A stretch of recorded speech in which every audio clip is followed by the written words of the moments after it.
Oi, tudo bem? Já começou mais um programa. Eu sou a Elga Figueiredo e vou estar com você na próxima hora com muita informação e muita conversa boa. Seja bem-vindo a mais um Elga e você. Já dei uma olhadinha no programaço de hoje. O PDRN, ele é fragmentos do DNA de salmão, né? Normalmente é aplicado junto ao ácido hialurônico, a nanicida, que faz com que agregue, né, ainda mais resultados para o rejuvenescimento. A gente faz com que diminua a velocidade do envelhecimento, né, da aparência da pele, fazendo com que o colágeno seja biorremodelado, provoca a estimulação da elastina, né, então vai fazer com que a pele fique mais firme, que menos ruga. Maravilhoso, né? Ele é maravilhoso. Ele ajuda no melasma também, doutora? Ele ajuda por causa dos outros componentes, né? Sim. E por causa do tratamento da fisiologia da pele, né? Como eu falei, ele vai tratar num todo. Então, o melasma, ele tem várias causas, né? Então, você estando com a pele bem tratada, em bom funcionamento, automaticamente o melasma, ele já não aparece. Psicopatia, né, pode ser considerado um transtorno mental. Porém, o termo técnico não é necessariamente esse. O termo técnico para a ciência seria transtorno de personalidade antissocial. A pessoa nasce um psicopata, doutora? Então, né, como é um transtorno de personalidade, né, antissocial ou psicopata, quando a gente fala em transtorno mental, né, a gente tem, é como se fosse um bolo. Né? A gente não faz um bolo, por exemplo, só com ovo. Né? A gente precisa de vários fatores para se fazer um bolo. A mesma coisa acontece com os transtornos mentais, seja ele qual for. A gente não desenvolve isso que está ali no nosso DNA, digamos assim, se a gente não tiver um ambiente também propício para que se desenvolva. E aí, gostou? Então fique ligadinho que o Elga e você só está começando.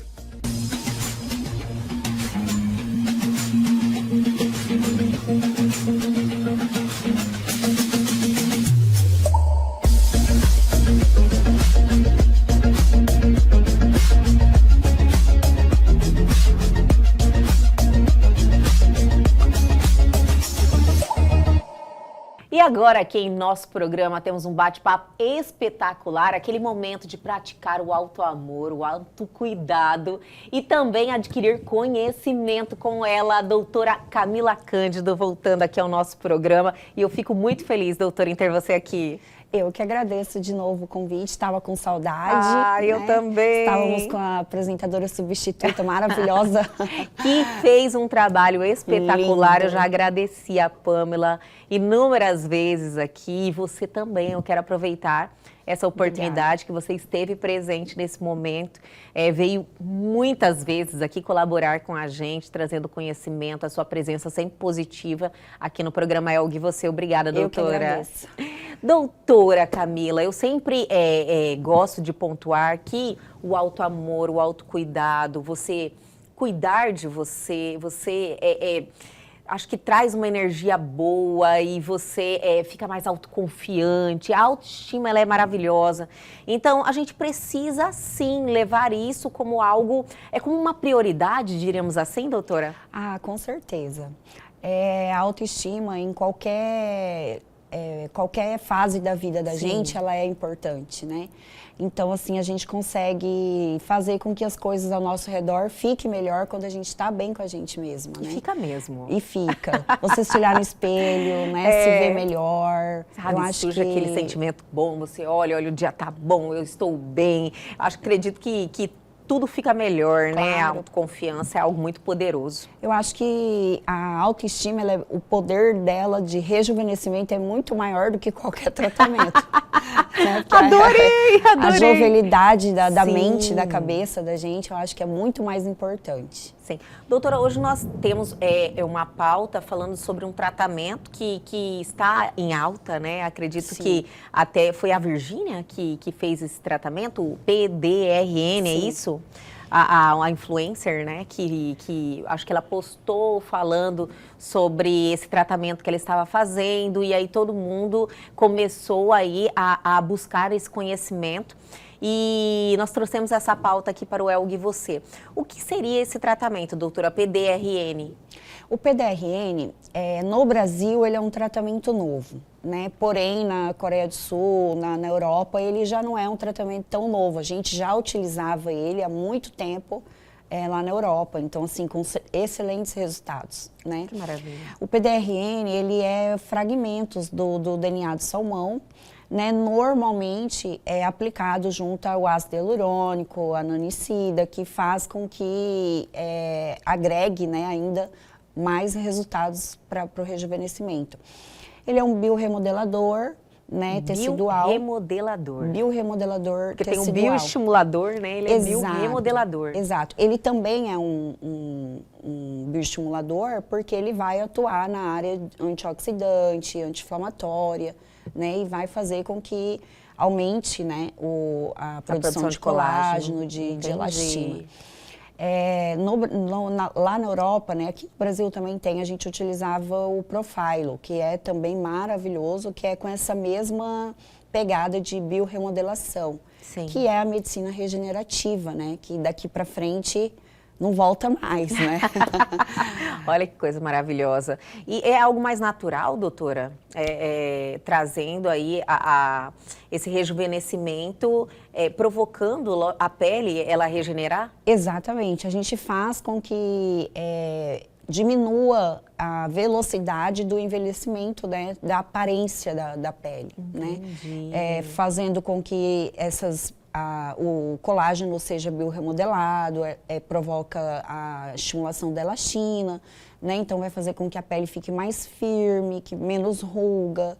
E é a tendência daqui para frente, né? Que as pessoas vão aparentando ser mais jovens, com mais idade, né? Sim. Sem mudar as características do rosto. O que eu mais ouço hoje, doutora, é que os 50 são os novos 30, né? Exato, exato. Que hoje as pessoas de 50 anos que se cuidam, isso é bom pontuar, minha gente, Sim. porque precisa gerenciar esse envelhecimento, né? E não é só uma questão de genética, não. Você tem que estar atuando ali, gerenciando esse envelhecimento, fazendo os tratamentos, que você vai, com certeza, envelhecer bem. Retardar a aparência, né? Isso, com certeza. Então, eu acredito muito que os 50 são os novos 30 mesmo. Sim, sim. Essa é a tendência, que é a medicina regenerativa, né?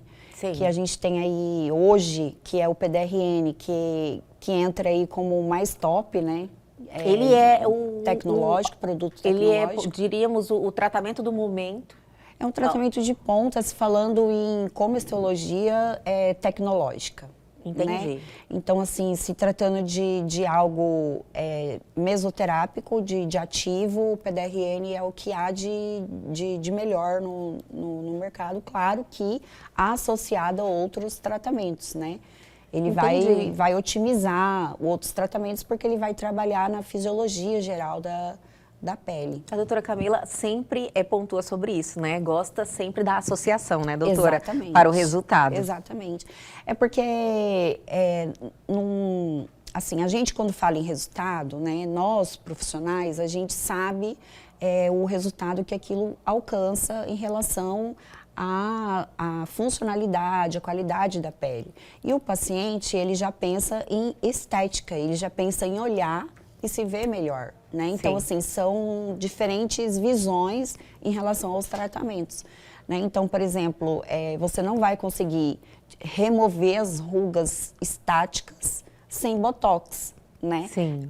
Sim, o PDRN vai melhorar a qualidade da pele, vai melhorar a profundidade da ruga, mas ela não vai sumir sem o botox. Então, eu gosto de pontuar isso para que os pacientes não criem essa, né? Vou fazer o PDRN e meu rosto vai ressuscitar, né? Então, assim, é legal e, claro, se você tem uma fisiologia um pouco imunidade baixa, né? Importante falar sobre hormônios. isso também, né, doutora? Porque às Exatamente. vezes a pessoa também chega lá no consultório da doutora Camila, quer fazer um tratamento, mas infelizmente não está com o estado de saúde adequado para aquele momento. Exato. Então você precisa também fazer uns exames antes disso, é importante? Exato. Assim, o PDRN, ele entra como, nesses casos, por exemplo, de pacientes com um pouco mais de imunidade baixa ou que faz algum tratamento sistêmico, patológico, né? Ele entra como uma otimização, então ele vai fazer a funcionalidade melhor, que é a renovação celular, né, Sim. ali da pele, e aí a gente entra com outros tratamentos, caso necessário, vai ter um resultado melhor. Então, se você associa o PDRN a um bioestimulador de colágeno, se necessário, né, então a gente vai ter um resultado bem melhor daquela estimulação do colágeno por causa do PDRN. Mas em pacientes mais jovens, que não têm nada instalado de pitose, né, de sulcos mais aprofundados, o PDRN é um tratamento excelente para se fazer constantemente e não ter que lá na frente tratar esses outros Entendi. sintomas. Doutora, então, me chamou a atenção algo. A doutora falou bem assim, depende da idade, né? Qual idade a doutora aconselha iniciar esse tratamento com o PDRN? O PDRN, ele pode ser, isso varia demais, né, em relação à cultura, né, por exemplo, aqui no Brasil, aqui em Cuiabá, né, nós temos um calor excessivo. Sim. Então, uma paciente de 18 anos não tem a mesma pele de uma paciente europeia que não tem esse contato com esse calor tão exorbitante. O sol Exato. é complicado mesmo, né, Então, doutora? assim, Agride muito a pele, né? Exato. Então, assim, ele não tem uma idade, não existe uma restrição de Principalmente idade. nos tempos de agora, né? Exato. Cada pessoa é diferente. Exato. Não Sim. existe uma restrição de idade, mas claro que entra aí o profissional, né, com a anamnese, para detectar aí algo, se é realmente necessário, né, qual o tratamento mais indicado, porque existem outros tratamentos, além do PDRN, para pacientes mais jovens, que serve como preventivo também, né? Sim, sim. Então, aí entra o profissional, mas assim, não existe uma idade... Vai analisar, Exatamente. né? Analisar como é que aquela pessoa está, qual que é a qualidade daquela pele. Exatamente. E aí, se é necessário ou não. Exato. Ou aí verificar qual procedimento seria necessário ali. Exato. Porque se cuidar, acredito que quando você começa a perder o colágeno é 25. 25 você começa, na verdade, a reduzir a produção dele. reduzir a produção do colágeno. Exato. Com Entendi. 25, né? Então, assim, dependendo da paciente, um pouco menos, um pouco mais, lógico, a matemática na saúde não é exata. Mas, assim, se a partir dos 25 você tem ali faz esses tratamentos constantes de PDRN, né, os Skin Buster, então, assim, provavelmente vai demorar para você começar a fazer os outros tratamentos, que eu digo as drogas mais pesadas, né? Que aí são os Sculptra, o Radiesse, que são outros procedimentos. Vai demorar bem... Então, você fazer um bom skincare, né, em casa, Exatamente. sempre ter essa rotina. Protetor solar, protetor que é solar. fundamental.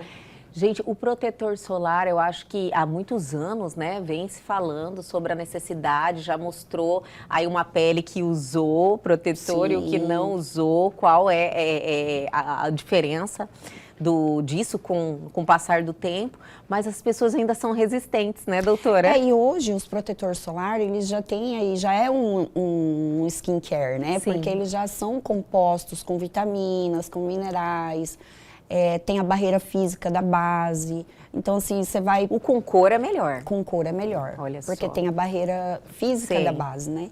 Então, ele já é ali um skincare que você passa, você já sai produzida, né? Já sai com a pele bonita e tratada, né? Então, hoje a gente tem tecnologias aí maravilhosas ao nosso favor. Que maravilha. Ai, quando a doutora Camila vem aqui, eu quero fazer 1000 perguntas. Doutora, eu vou pedir para a doutora segurar um pouquinho, vou chamar um intervalo, mas calma, que tem mais ainda com a doutora Camila Cândido.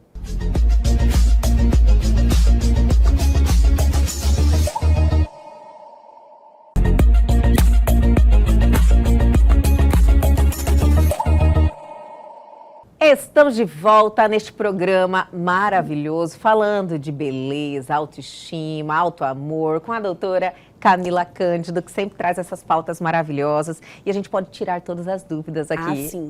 A gente ama falar disso. Demais, porque, doutora, sempre a gente tem uma duvidazinha ou outra, então eu já quero iniciar com uma.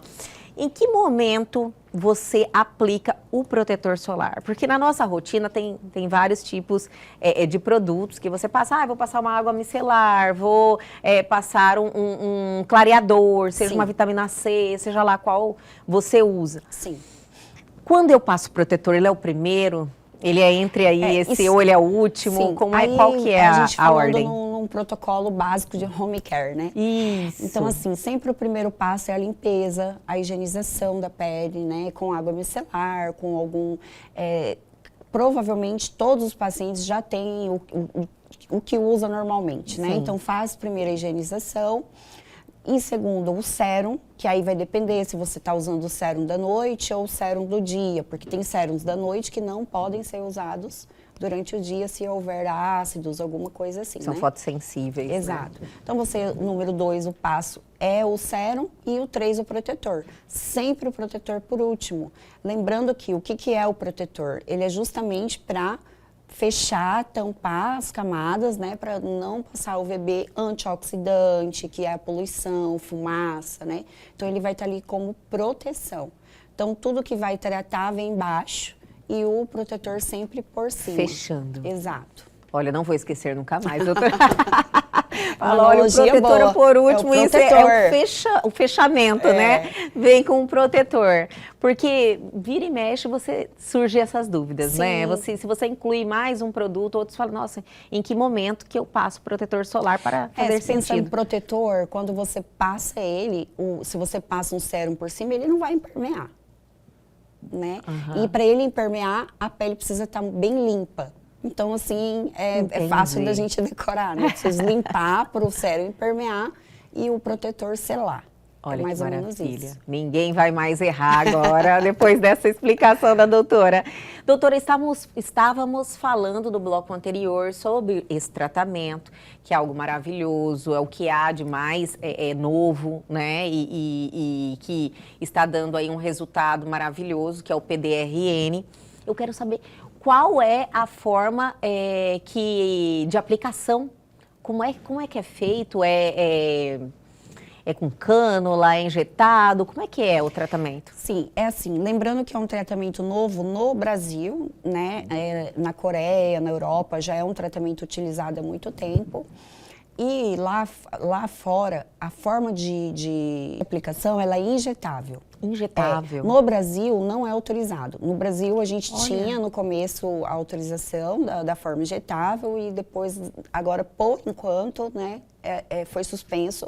Então, ele só pode ser feito como drug delivery, né? O que é o drug delivery? É a entrega do medicamento. Então, ele pode ser feito de uma forma que vai impermear o produto.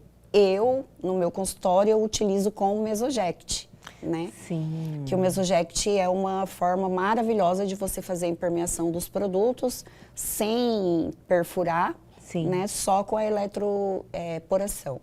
Mas você pode fazer também com um microagulhamento, né? Associado a algum tipo de ácido que faz os canais abrir para poder entrar essa medicação. No Brasil, é só tópico ou drug delivery. Na Europa, em outros lugares, ele é injetável. O PDRN, é isso, Sim. doutora? Ele é mais para a qualidade de pele mesmo. Ele melhora manchas, tem algum outro benefício? Sim, porque assim, essas marcas que a gente utiliza no Brasil, ele vem junto o ácido hialurônico, que vai promover uma hidratação bem profunda na pele, e a nanicida, que vai fazer com que haja esse clareamento, que é vitamina B3, né? Componentes da vitamina B3. O PDRN, ele vem com ele vai fazer essa renovação celular, né, para fazer com que esses ativos ainda otimizem ainda mais esses resultados. Então ele faz também a bioestimulação, né, de colágeno. Nossa, ele maravilhoso, né? Ele é maravilhoso, vai diminuir Ele o ajuda processo. no melasma também, doutora? Ele ajuda por causa dos outros componentes, né? Sim. E por causa do tratamento da fisiologia da pele, né? Como Sim, eu falei, porque- ele vai tratar num todo. Então, o melasma, ele tem várias causas, né? Então, você estando com a pele bem tratada, em bom funcionamento, automaticamente o melasma ele já não aparece. Olha só, que maravilha também, né? Demais. Só coisa boa nesse tratamento. Doutora, o PDRN, ele é feito quantas vezes no ano que você pode fazer? Como é que ele faz parte da sua rotina? Olha, o PDRN, ele é utilizado normalmente, o tratamento completo, 3 sessões, né? Então, assim, acho que isso vai depender muito da demanda do paciente, né, do tipo, e como eu falei, a gente não utiliza só o PDRN, então a gente vai associar a outros tratamentos. Uma vez por ano você fazendo esse tratamento, associado à toxina, né, associado ao preenchimento em caso de perda de estrutura, é o suficiente, porque a gente está trabalhando com a medicina regenerativa, né? Entendi. Então não há necessidade de você estar aplicando mais que um protocolo uma vez por ano. E você pode optar por fazer um PDRN e um bioestimulador também. Depende, né? Não é questão de optar, é questão se tem indicação. Entendi. Então, assim, o bioestimulador, existe bastante essa questão. Eu faço o PDRN ou eu faço o Sculptra, por exemplo. Sim. Né? Então, são indicações diferentes. O PDRN, ele vai tratar a qualidade e fisiologia em si da pele. O Sculptra ou o Radiesse, eles vão tratar em relação à flacidez, à pitose, né? Então, a gente vai tratar a espessura da pele. Então, assim, são tratamentos com indicações diferentes. Entendi. Então, se você não tem pitose e precisa de um tratamento de qualidade de pele, o PDRN é suficiente. Olha só que maravilha, né? Realmente veio para revolucionar esse mercado. Ele não tem volta. Olha que maravilha. Quem não conhecia, né, já está louco para experimentar. E doutora, todo mundo pode fazer? Sim, dependendo do paciente que não esteja fazendo algum outro tratamento, né, sistêmico, que o médico não libere. E assim, por se tratar de um tratamento que é novo relativamente, né, no Brasil, ele pode dar um pouco de ardência, pode dar alergias. Então, assim, isso é detectado na anamnese, né, pelo profissional. Então, se ela é uma paciente que não teve nenhum histórico de alergia, por ser um tratamento bem compatível ao DNA humano, né, então provavelmente a paciente não vai ter nenhuma reação alérgica. Então, isso numa anamnese bem feita pelo profissional, não tem problema algum. Você, fazendo o tratamento, você já pode retomar suas atividades normal? Normal. Tranquila, assim? Normal. Olha que maravilha, doutora. E vamos falar da parte que a gente gosta. E é acessível?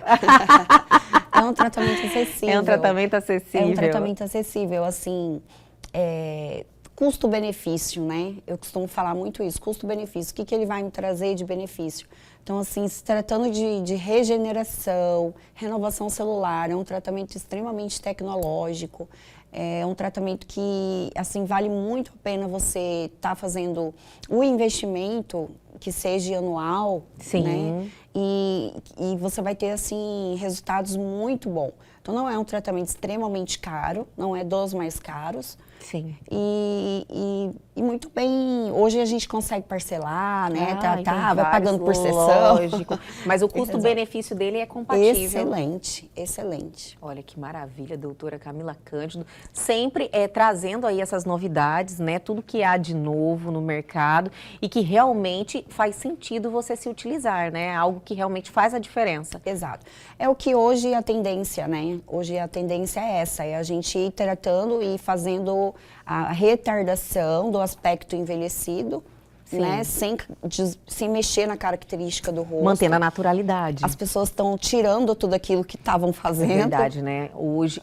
Mas que bom, né, doutora? Teve esse momento aí que as pessoas buscaram muito preenchedores, né? E agora elas estão cuidando, gerenciando esse envelhecimento, cuidando da pele, tudo com mais naturalidade. Sim. É legal também a gente deixar claro que não é um tratamento que se trata de modismo, né? Sim. Porque existe muito isso de falar, vou fazer porque a Virgínia fez, porque não sei quem fez, e às vezes a marca investe muito também em dar um boom naquilo. Não é, o PDRN ele é um tratamento muito, assim, valorizado lá fora. Na Coreia se usa muito PDRN, na Europa se usa muito PDRN, então, assim, é um tratamento que já não é um modismo, né? Vale muito a pena investir nesse tratamento. Muito bom falar sobre isso, né? Porque às vezes a pessoa entende, é modismo, não é algo realmente que tem um ótimo resultado. Exato. E a doutora está falando que realmente é um tratamento excelente que eu não conhecia, sabia, doutora? Eu não conhecia. Vai conhecer e vai Eu amar. preciso já marcar uma sessão com a doutora Camila Cândido. Olha, muito obrigada mais uma vez pela sua participação, pelo seu tempo de estar aqui passando informações com segurança, né? Que a doutora tem um conhecimento que investiu muito para ter esse conhecimento e está colaborando aqui com a gente. Obrigada, doutora, mais uma vez. E até a próxima. Até. E o nosso programa de hoje continua na sequência, mais um bate-papo sensacional.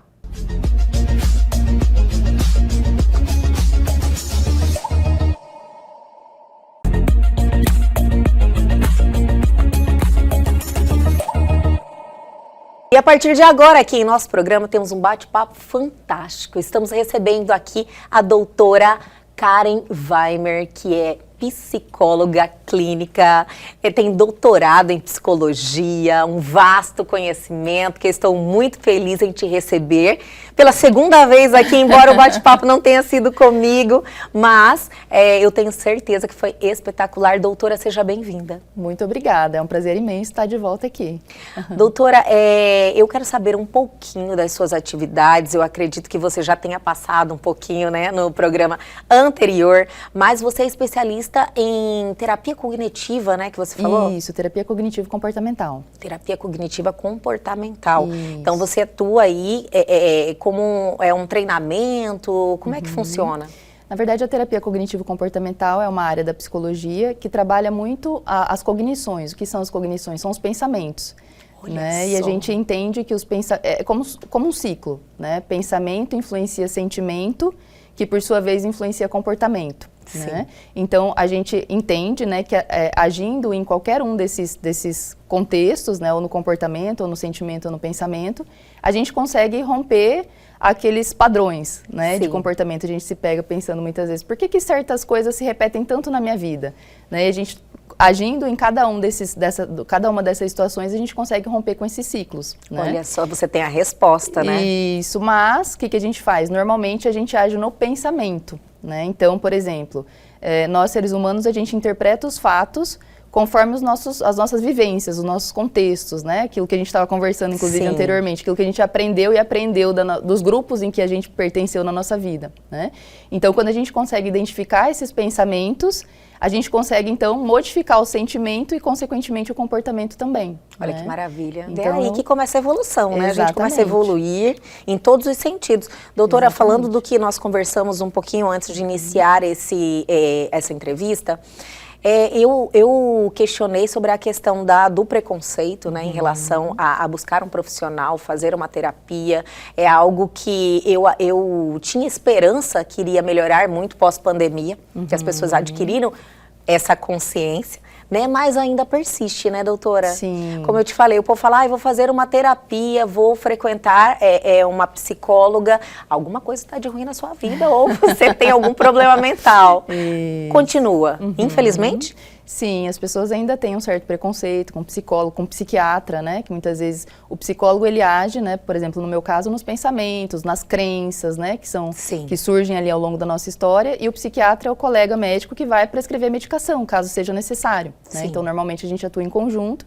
mas infelizmente ainda existe, né, um certo preconceito com relação tanto ao psicólogo quanto ao psiquiatra, e creio eu que seja uma falta de informação, como a gente estava conversando também, né?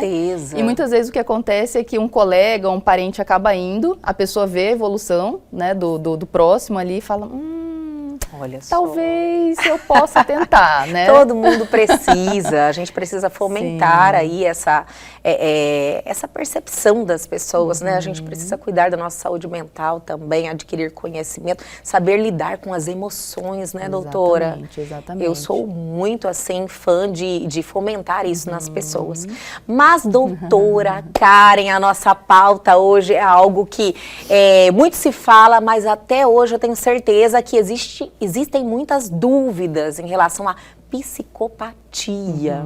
É uma doença, doutora? Então, esse tema, ele é um tema polêmico, é um tema amplo, né? E é um tema que, assim, tem várias coisas para a gente conversar hoje sobre esse tema. Né? Entendi. Então, eu poderia começar dizendo que psicopatia, né, pode ser considerado um transtorno mental. Porém, o termo técnico não é necessariamente esse. Né? Quando a gente fala em psicopatia, na verdade, esse seria um termo ali meio que do senso comum, né? Eu vou explicar um pouquinho melhor. Sim. Mas o termo técnico para a ciência seria transtorno de personalidade antissocial. Né? Olha só. Isso. Mas a pessoa nasce um psicopata, doutora? Então, né? Como é um transtorno de personalidade, né? Antissocial ou psicopata, quando a gente fala em transtorno mental, né? A gente tem, é como se fosse um bolo. Né? A gente não faz um bolo, por exemplo, só com ovo. Né? A gente precisa de vários fatores para se fazer um bolo. A mesma coisa acontece com os transtornos mentais, seja ele qual for. Né? Então, quando a gente fala em transtorno mental, a gente tem um livro, né, que seria o nosso manual dos transtornos mentais, né? E ali a gente tem diversas categorias de transtornos mentais. Os transtornos de personalidade é uma dessas categorias. Nós temos, por exemplo, os transtornos depressivos, que também são transtornos mentais e estão ali catalogados no DSM, que se chama esse livro, então, esse catálogo, né, de transtornos mentais. Hoje nós estamos no DSM-5-TR, né? Então a gente começou lá atrás com uma primeira versão, ela foi evoluindo, porque a ciência evolui, né? Então a gente vai, alguns transtornos saem desse manual, outros entram ao longo do tempo, né? Mas é um dos tipos, digamos assim, de transtornos mentais.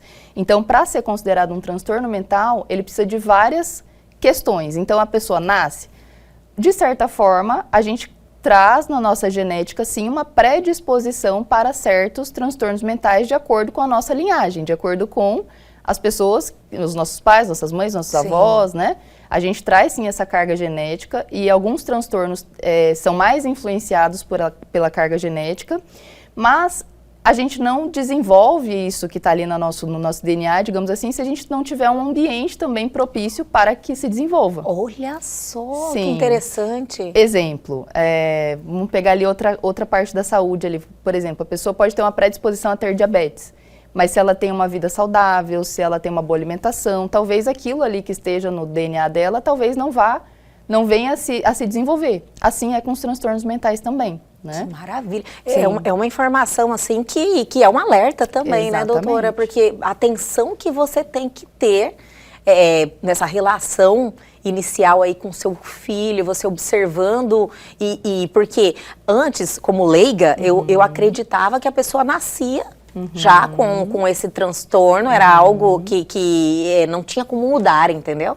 Mas se isso pode, pelo menos, modular, amenizar com essa atenção, né, levando já em um profissional, isso é maravilhoso. Exatamente. Então, por exemplo, a gente tem alguns transtornos mentais, como, por exemplo, os transtornos do neurodesenvolvimento, que a gente está falando de autismo, de TDAH. Sim. Esses transtornos, a influência genética, ela é mais forte, segundo a ciência, hoje. A gente tem que lembrar sempre que a gente está em 2024 e a ciência muda. Pode ser que amanhã ou depois a ciência nos diga outras coisas de acordo com os estudos. Mas hoje, esses transtornos do neurodesenvolvimento têm uma carga genética de influência maior, digamos assim. Já os transtornos de personalidade, o que se sabe hoje é que o ambiente tem uma forte influência. Né? Então, quando a gente pega, por exemplo, o transtorno de personalidade antissocial, a gente sabe que ali os primeiros anos de vida, né, o quanto esse ambiente é validante ou invalidante, né, o quanto existe realmente respeito naquela relação, se é uma situação, por exemplo, de vulnerabilidade, isso pode influenciar para que aquilo que está ali, né, já talvez, né, numa das partes ali do bolo, né, possa vir a se desenvolver nesse ambiente invalidante. Florescer, né? Exatamente. Olha só, doutora, então, que importante essa informação. Sim. E o psicopata, essa psicopatia, é totalmente ligada às questões das emoções. Sim. Não 100%, mas... Isso, tem uma ele forte não influência. tem emoção, ele é desconectado das emoções. Então, quando a gente fala de transtorno de personalidade antissocial, né, deixa eu só explicar um pouquinho essa diferença de transtorno de personalidade antissocial do psicopata. Sim. Né? Existem autores, né, se a gente for pegar o DSM e o CID, né, que são as nossas balizas ali para os transtornos e para as doenças em geral, não se tem esse termo psicopata ali, né? Então tem transtorno de personalidade antissocial. Mas existem alguns autores, né, alguns pesquisadores que afirmam que o psicopata seria como se fosse um grau mais avançado do transtorno de personalidade antissocial, né? Entendi. Porém, o que os defensores, né, daqui do outro lado falam é que as características que eles dizem já estão inseridas no transtorno de personalidade antissocial, né? E quais são essas características, então, né? E aí, né, também situando um pouquinho, quando a gente fala em transtorno, qualquer um que seja, quando a gente abre esses manuais, a gente tem vários critérios, né? Então, por exemplo, transtorno de personalidade antissocial, se não me engano, tem ali 9 ou 10, não me recordo agora, critérios. Sim. Que se uma pessoa ela tiver 3 ou mais desses critérios, ela já pode ser considerada ali, né, como tendo o transtorno. Entendi. Tá? Então, ou seja, de 9 a gente tira 3, né? Mas eles podem se configurar de formas diferentes. A gente Sim. tem várias probabilidades ali diferentes, né? Mas existem algumas coisas que se mantêm, como, por exemplo, para uma pessoa ser considerada, né, tendo transtorno de personalidade antissocial, ela precisa ter tido na infância, né, porque a gente não dá esse diagnóstico antes dos 18 anos. Olha só, porque está em formação ainda? Isso, porque se considera que a personalidade está em formação ainda. Sim. E não tem como, né, taxar uma coisa ali. Olha, que importante. Que importante conversar com uma grande profissional, doutora, porque a gente vê, hoje na internet, infelizmente, é muito sensacionalismo, né, para visualização. Exatamente. Então, quando você vai buscar esse conhecimento em relação a esse tema, principalmente esse que é um tema polêmico, só se você encontra de tudo. Exato. Então, tá abrindo a minha cabeça em relação ao tema. Espero que de todo mundo que esteja nos assistindo. Parabéns, doutora. Obrigada. Fico feliz. De verdade. Eu que agradeço. Então, um dos critérios é assim, apesar da gente não fechar um diagnóstico antes dos 18 anos, mas um dos critérios é que essa pessoa tenha apresentado algum comportamento, né, que a gente aí chamaria algum comportamento que pode se dizer de um transtorno de conduta, que é como se fosse um predisor, né? Se essa criança, esse adolescente tem o transtorno de conduta, que é aquele adolescente ali que vai infringir as normas e não vai se abalar, Sim. né? Que vai cometer pequenos delitos, talvez, ou que vai ser uma criança ou um adolescente ali mais manipulador, né? Sim. Então, se essa criança, esse adolescente tiver transtorno de conduta ali antes dos 15 anos, na verdade, para fechar o diagnóstico de transtorno de personalidade antissocial, ele precisa ter tido isso antes dessa idade. Sim. Entende? Uhum. Né? Significa dizer que toda criança que tem transtorno de conduta vai desenvolver o transtorno de personalidade antissocial? Não, mas tem grandes chances que sim. Então precisa agir. Por isso que professores, pais precisam ficar atentos a essas crianças, esses adolescentes que possam estar demonstrando esse tipo de comportamento para que possa ser feito um trabalho já logo ali. Né? Então, um dos pré-requisitos, né, para se fechar um diagnóstico é esse, né, de que Entendi. precisa ter tido esses comportamentos ali antes dos 15 anos, né? E para ser um transtorno de personalidade, o que significa isso? O que é a personalidade? Né? Personalidade é algo muito complexo. Sim. Né? Então, precisa ser o quê? E pessoal, né? Exato. Complexo e pessoal. Exatamente. Né? Então, precisa ser estável ao longo do tempo. Né? Entendi. É diferente, por exemplo, de uma pessoa que tem depressão, né? Ele tem um transtorno depressivo maior, por exemplo, né? Entrou num quadro depressivo, ela se percebe como diferente antes. Ela fala assim, poxa, mas eu não era assim antes, né? Eu fazia minhas coisas, eu tinha mais energia, né? Já num transtorno de personalidade, seja ele qual for, né? Porque daí, se você quiser, eu até explico um pouquinho melhor dos outros transtornos de personalidade. Mas sendo um transtorno de personalidade, a pessoa ela se vê dessa forma sempre. Eu sempre fui assim.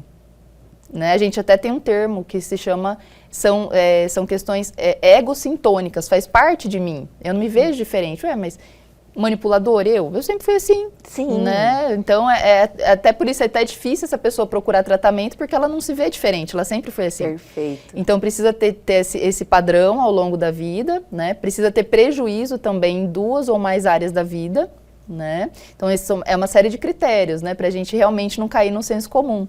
Ah, fez tal... Aí, ó, psicopata. Ah, mentiu. Ih, psicopata, né? Todo mundo, infelizmente, né, age dessa forma. Exatamente. E existe também um receio das pessoas, né? Além dessa generalização, existe também um receio das pessoas nesse relacionamento, né? Sim, sim. Porque a pessoa fica preocupada, nossa, com o que eu estou lidando aqui? Exato. E não que não deva se preocupar, a gente, né, precisa se aprofundar um pouco nas nossas relações para saber com quem a gente está lidando. Mas aí os outros critérios vão dizer respeito a, por exemplo, a falta de empatia, que é o que a gente estava falando, né? Ele não tem empatia. Fechado o diagnóstico, diríamos assim, né? Que é algo que precisa, assim, ser feito com muito critério, muita responsabilidade. Mas fechado um diagnóstico, realmente a pessoa tem 100% esse transtorno de personalidade. Ele não tem empatia nenhuma. Isso, ele tende a ser uma pessoa, né, que não consegue muito ali se colocar no lugar dos outros, né? A questão do remorso também não aparece muito. Culpa, né? não tem culpa nenhuma. Isso, como por exemplo, a gente tem um caso recente agora de uma pessoa que vai sair, né, da prisão, aliás, está na iminência de, talvez não saia, que é o maníaco do parque, né? Olha só! Isso, ele foi condenado, se não me engano, a 280 anos, né, pelo que ele fez, mas no Brasil, na lei vigente, onde ele, na época em que ele foi preso, a pessoa fica só 30 anos e está já quase dando esse tempo e, né, para ele sair, mas enfim, pode ser que mude, né? Pode ser que ele vá para um outro caso tipo especial, de presídio. né? É complicado. Exato. Isso. Mas nas falas dele, ele não demonstra remorso nenhum. Imagina, assim reintegrar uma pessoa assim à sociedade. Exatamente. Não existe segurança nenhuma. Essa é a dúvida, né? Então, quem sou eu para questionar as leis, né? Mas uma pessoa que não demonstra remorso, né? Uma pessoa que, visivelmente, ela tem uma questão ali com as leis, com as normas, né? E é claro que a gente está pegando um caso extremo, né? De uma pessoa que foi ao extremo ali da sua questão, né? Mas nem toda pessoa que tem transtorno de personalidade antissocial vai chegar nesses extremos. E aí é outra questão também, todos matam? Não necessariamente, né? A gente tem... Em diversas áreas, esferas aí da sociedade, a gente pode ter pessoas que não vão medir esforços para conseguir o que querem, né? Que vão ali, também é uma característica, muita manipulação, né? Que vão ali, de certa forma, como se diz assim, o que interessa sou eu, né? Dane-se se eu tiver que passar por cima de alguém, né? Mas isso não significa que tem um transtorno de personalidade. Se fechar os critérios, né? Se tiver 3 ou mais dos critérios, aí fecharia, né? Mas... não necessariamente, eu sempre digo que apenas um sintoma não fecha transtorno de ninguém, né? Então, se fechar, né, aí sim a gente pode estar falando de uma pessoa que tem transtorno de personalidade antissocial. E vamos dar aquela paradinha bem rapidinho, mas já dei uma olhadinha no trechinho do próximo bloco. Hoje, da maioria da população, quantos % tem de psicopatas? Ou com transtorno, melhor, com transtorno de personalidade. Certo. Então, Elga, essa pergunta é interessante porque quando a gente fala em transtornos mentais em geral, na verdade é uma pequena parcela da população que fecha os critérios para ter realmente um transtorno, seja ele qual for. O que se sabe do transtorno de personalidade antissocial é que ele acomete mais homens, né? Existe isso também no DSM, ele vai trazendo alguns dados. Existem outros, como por exemplo o transtorno de personalidade borderline, são mais mulheres. Transtorno de personalidade antissocial e narcisista, mais homens.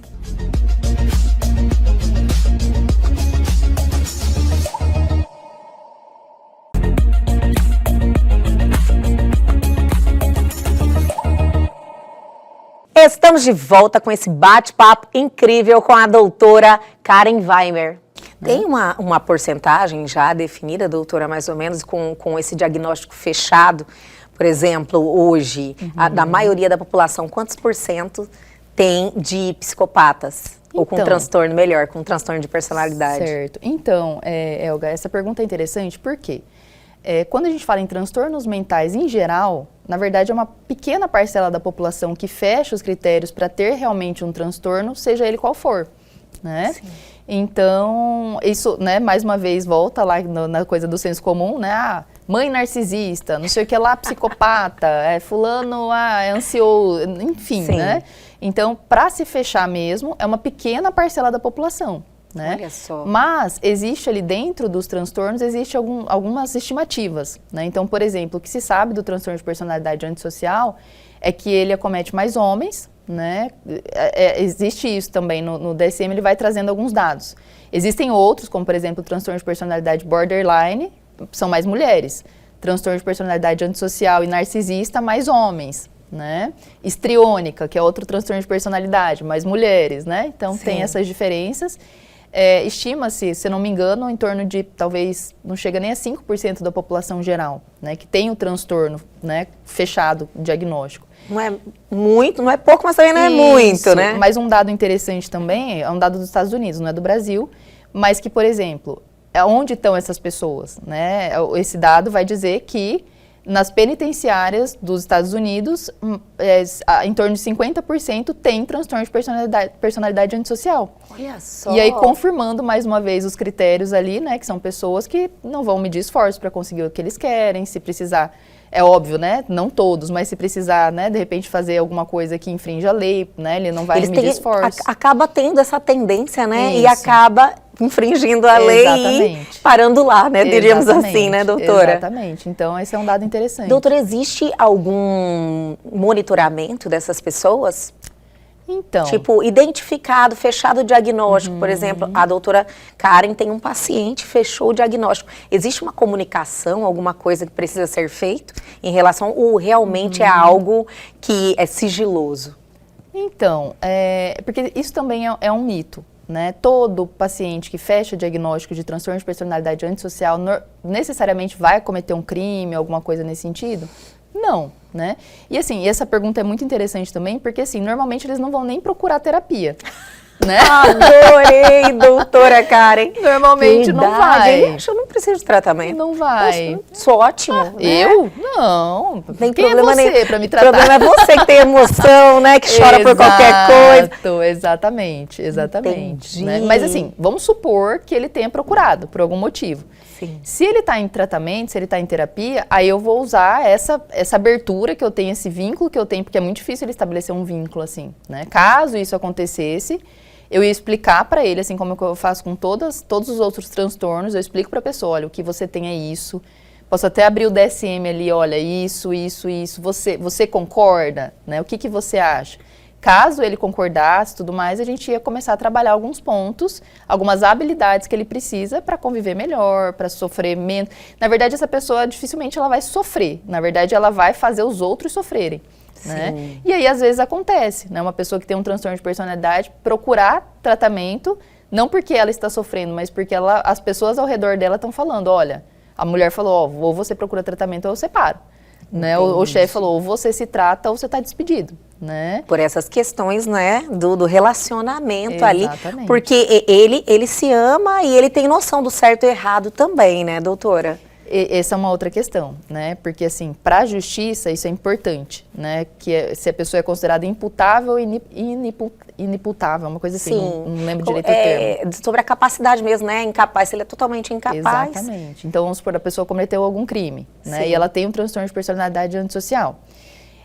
Vamos supor que foi o que aconteceu, por exemplo, com o maníaco do parque. Ele tentou manipular a situação, querendo dizer que ele estava ouvindo vozes, que ele estava, sabe?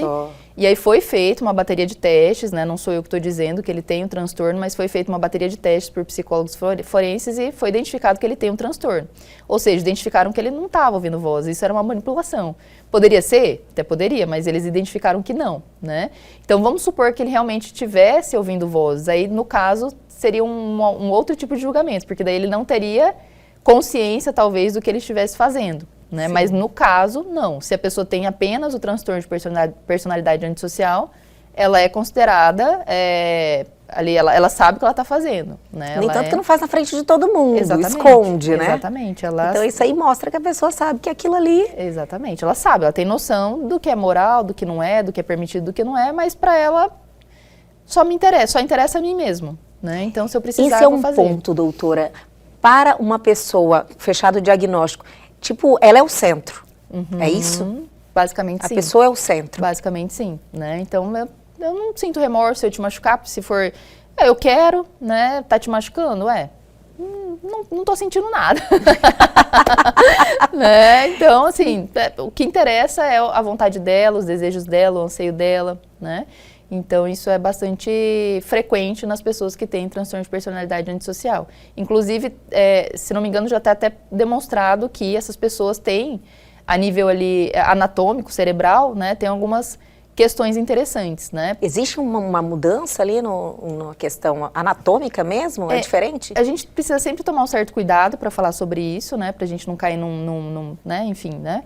Mas, assim, existe algo no nosso cérebro que se chama amígdala. Né? Não é a amígdala que a gente, né? É um outro tipo de amígdala, sim, mas é onde são processadas as emoções, né? E o que a ciência tem demonstrado é que essas pessoas têm alguma questão na amígdala que faz justamente ela não sentir as emoções como as outras pessoas, né? Yes. Por que a gente não pode falar assim, então por que não faz um teste, isso e aquilo? Porque assim, como que eu posso dizer? Pessoas que têm transtorno de personalidade antissocial tendem a ter essa questão, né, anatomicamente falando, mas outras pessoas que não têm também pode ser que tenha, entende? Então não tem como falar assim, não, só quem tem, não é como se fosse assim um sintoma, tem isso aqui e acabou, né? Mas é um dado interessante, né, que essas pessoas tendem a ter essa questão ali anatômica diferente dos outros, né? E uma questão ali no córtex pré-frontal também, que é onde está o nosso controle de impulsos, né? Onde é o freio. Tô com muita vontade de fazer tal coisa. Epa, volta, né? Então a ciência tem demonstrado também que possivelmente essas pessoas têm alguma alteração também no córtex pré-frontal. Olha, né, doutora, para pessoas que têm esse diagnóstico, ou também, no caso, as mães que sempre estão ali mais próximos, né, próxima dos filhos, e existe, então, uma possibilidade de você moldar essa pessoa para a vida. Sim. Existe. Com terapia, como isso é feito, doutora? Eu diria que assim... O que na realidade modularia essa pessoa, sabe, a fazer o certo e conseguir levar uma vida assim, sem infringir lei, tentando atenuar essas questões, né, que acaba ferindo as outras pessoas? Sim, eu diria que assim, Elga, muitas vezes a gente acha que ser pai e mãe é fácil, né? Quem sou eu para julgar, né? Mas assim, nossa, é uma missão, não é fácil, é uma missão, mas quanto mais a gente puder, inclusive estudar sobre desenvolvimento humano, né? Estudar sobre, enfim, criação de vínculo, né? O que seria mais interessante ali no contexto, né? Infantil, quais são as etapas do desenvolvimento para a gente poder dar o suporte necessário, né? Eu sei que isso é utópico, né? Como você disse, né? A gente veio vindo de gerações que nem sabiam que isso existia, né? Agora a gente está começando a caminhar nesse sentido. Mas quanto mais essas famílias forem acolhedoras, forem mais próximas e estarem atentas realmente aos seus filhos, né? Perceber alguma dificuldade, alguma coisa, procura ajuda, não espera chegar num extremo, sim, né? Então, ou lidar com a situação sozinho, né? Isso, exatamente. São professores também atentos a essas crianças, né? Poder estar informando os pais ali também, né? E aí, levando para a terapia, né? O terapeuta identificando essas questões, ele vai trabalhar. Inclusive, o terapeuta infantil é muito importante, né? Eu não trabalho com crianças, eu trabalho com adultos, então eu já pego ali o negócio já formado. Chega no grau máximo, né, doutora? Isso, mas os colegas que trabalham com crianças, né? O trabalho deles é importantíssimo também. E muitas vezes vai ser o trabalho de construir esse vínculo entre a família inteira também, né? Tá trabalhando com os pais, inclusive encaminhar esses pais também para terapia. Olha, né? Vai precisar muito, Exatamente. né, para lidar com... Que não existe uma cura, mas chega um nível de convivência aceitável na vida, né, com as outras pessoas. Sim. Olha que certeza, maravilha. Com certeza. A gente agindo quanto antes, porque a personalidade, a gente sabe que ela continua em formação até ali... por volta dos 20 e poucos anos, né, início da vida. Na verdade, assim, nunca para de se transformar e se desenvolver. A gente está em constante transformação. Mas a base, digamos assim, ela vai ali até o início da vida adulta, né? Então, ainda dá tempo. Por isso que não se fecha diagnóstico de transtorno de personalidade, antissocial principalmente. Os outros, até que a gente até fecha um pouquinho antes, mas com muita cautela também. Sim. Justamente porque ainda dá tempo, né? Ainda dá tempo para modular, para transformar alguma coisa, né? Então, é um trabalho... de cuidado mesmo desses primeiros grupos que todos nós estamos inseridos E chegando lá na frente, vamos supor que, né, venha para mim já com alguma questão, eu trabalharia, né, de uma forma bastante aberta. Olha, essas dificuldades, o que você acha, aonde você acha que isso está impactando na sua vida. Mas como eu disse, dificilmente essa pessoa vai chegar para tratamento, né? Porque por ela própria, né? Por ela própria, é quase impossível. Dificilmente vai chegar. Doutora Karen, olha, eu amei o nosso bate-papo, foi muito esclarecedor. Eu já te fiz o convite, mas eu quero fazer aqui no ar.